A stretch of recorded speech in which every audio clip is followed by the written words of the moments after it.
Es considerada la historia más oscura de Spider-Man, aunque curiosamente no está protagonizada por él, sino por uno de sus archienemigos, Kraven el Cazador. Publicado en el año de 1987, la historia se contó en 6 partes diferentes, mismas que se publicaron en un lapso de 2 meses y que abarcaban los 3 títulos mensuales diferentes que se publicaban para el Hombre Araña en ese entonces. La historia tiene como base 3 ejes principales que se representan en 3 personajes que vimos a lo largo de esta saga. El Hombre Araña. Todos conocemos de sobra la psicología del personaje y su origen ha sido contado en múltiples historias en diferentes medios. Pero lo importante es que en este punto del tiempo, Peter ya no es un estudiante, ya que es un héroe con experiencia que ha sobrepasado muchas situaciones, y un dato importante es que se acaba de casar con el amor de su vida, Mary Jane. Vermin. Es un genetista sujeto de experimentos hechos por el Barón Zemo y Primus. Dichos experimentos lo convirtieron en un humanoide caníbal, mitad rata, mitad humano.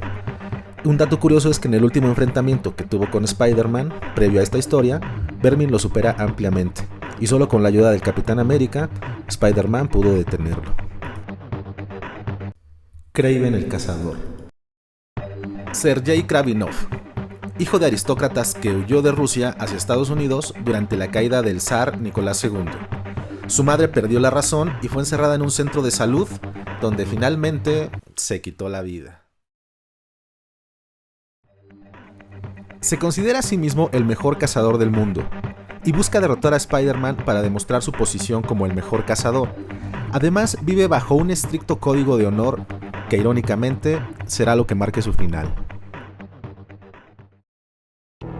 Es extraño escribir y hablar de este personaje, pues hoy en día se considera uno de los villanos más importantes del Hombre Araña, pero lo curioso es que esta historia es la que lo catapultó y lo puso a ese nivel. Anteriormente era considerado un personaje de segunda categoría, quizá un poco ridículo, y a la par de todos esos villanos de los 80s y los 70s, que con el paso de los años dejaría de ser importante o simplemente se vería fuera de lugar. ¿Pero de qué trata esta historia? Primero debemos mencionar que la historia fue escrita por John Mark DeMatteis y fue dibujada por el talentosísimo Mike Zeck.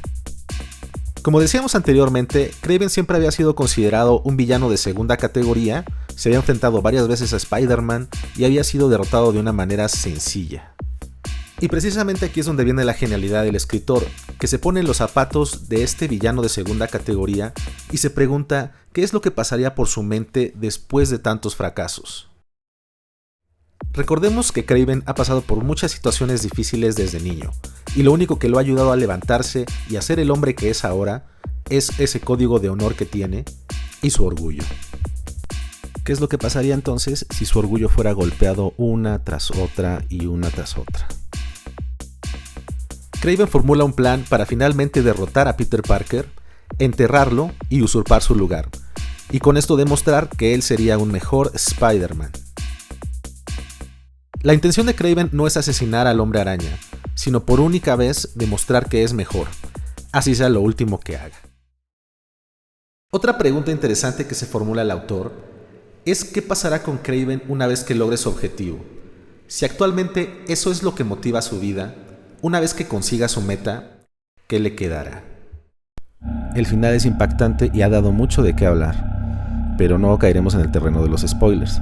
Hay muchos canales en la plataforma que ya se encargan de contar la historia línea por línea, pero creemos que la mejor forma en que puedas disfrutar de esta historia es que vayas leyendo cada uno de los capítulos para que puedas entender qué fue lo que el escritor quiso plasmar y también puedas disfrutar del gran trabajo del dibujante. Así que no contaremos la historia para invitarte a que la leas. Lo que sí podemos darte son 23 datos curiosos alrededor de la misma. El primer borrador o guión original fue concluido entre 1984 y 1985. El mismo fue rechazado, y tenía como protagonista a Wonder Man, quien era derrotado por su hermano de Grim Reaper y era enterrado por meses. A pesar de ser rechazada la historia original, hubo algo acerca del concepto volver desde la tumba que le pareció interesante a Tom DeFalco, quien en ese entonces era el editor ejecutivo de Marvel. Unos meses después, el escritor ofreció la historia a DC Comics. Ahora la idea era que el Joker matara a Batman, o por lo menos eso creería. Cuando el Joker creería que Batman estaba muerto, tendría un efecto contrario a volverse loco. Se volvería cuerdo. Al regreso del Caballero Oscuro, el Joker volvería a su estado natural. Lin Wayne, que estaba a cargo de la línea de Batman, estaba entusiasmado con el proyecto, pero en ese entonces también tenía una historia en el escritorio que era de un autor nuevo de nombre Alan Moore, que se llamaba La broma asesina. Y bueno, ya sabemos cuál fue el resultado de esto. A pesar de que en ese momento se rechazó esta idea, el escritor 10 años después tuvo la oportunidad de publicarla en el arco argumental Volverse Cuerdo. Regresando a esos años de los 80, con este nuevo rechazo, el escritor decidió reescribir la historia y sustituir al Joker por otro villano de Batman, Hugo Strange. En este nuevo borrador se gesta otra idea que permaneció para la obra definitiva. Hugo Strange cree matar a Batman y con su ego y arrogancia decide ponerse el traje y demostrar que él es un mejor Batman. Esta historia nuevamente fue rechazada, ahora por el legendario Denny O'Neil.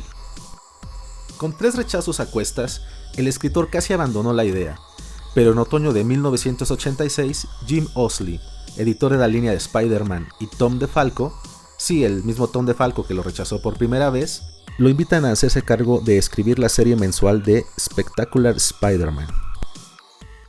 Aún con dudas, DeMatteis acepta y decide retomar su idea de volver desde la tumba, teniendo ahora a Spider-Man como protagonista.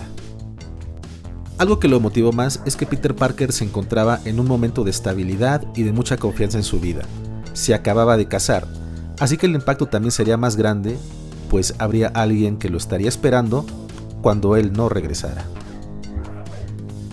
Y precisamente el matrimonio con Mary Jane sería el combustible que el héroe necesita para sobreponerse y salir de la tumba. Adicional, Spider-Man siempre ha sido el superhéroe más humano, lleno de confusión y miedos bajo esa máscara. El lector podría identificarse muy fácilmente con él. Así que ahora DeMatteis ya tenía al héroe, pero como villano ya no podía utilizar a Hugo Strange. Así que decidió crear un personaje nuevo como villano, y para su sorpresa, esta idea ahora sí fue aceptada, así que tenía luz verde para seguir con el proyecto. Después de esto, en un momento de ocio en su escritorio, mientras observaba el Marvel Universe Handbook, el escritor le llamó la atención la entrada de Kraven el Cazador. ¿Por qué? Simplemente porque era ruso. ¿Por qué le llamó la atención que fuera ruso? Bueno, pues el escritor era un gran admirador del trabajo de Dostoyevsky.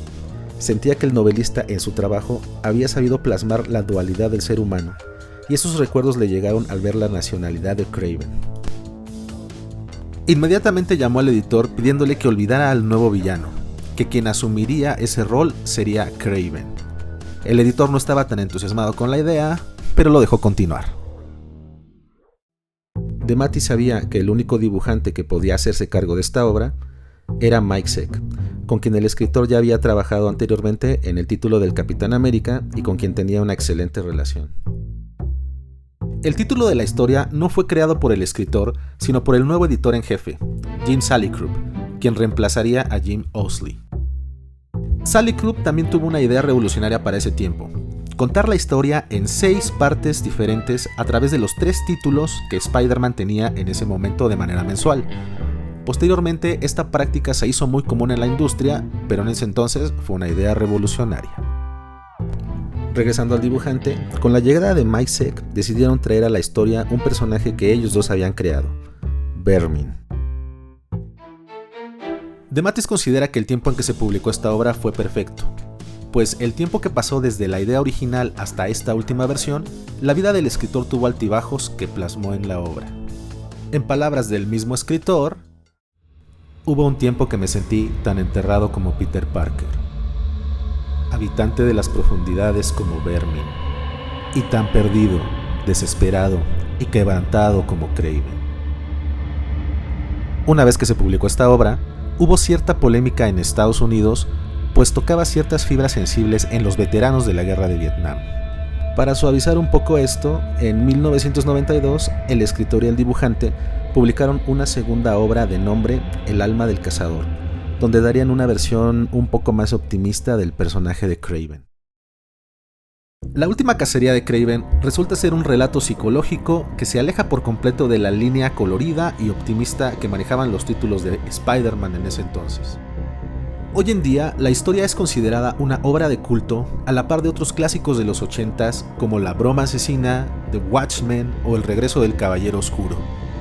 Si esta historia se cruza en su camino y tienen oportunidad de leerla, se los recomiendo 100%. Y bien, pues llegamos al final del video. Nuevamente agradecerles a quienes se tomaron el tiempo de verlo e invitarlos a compartir. Si hay alguna sugerencia de algún tema de los cómics del cual quieren que se hable, soy todo oídos. Les agradezco mucho y hasta luego.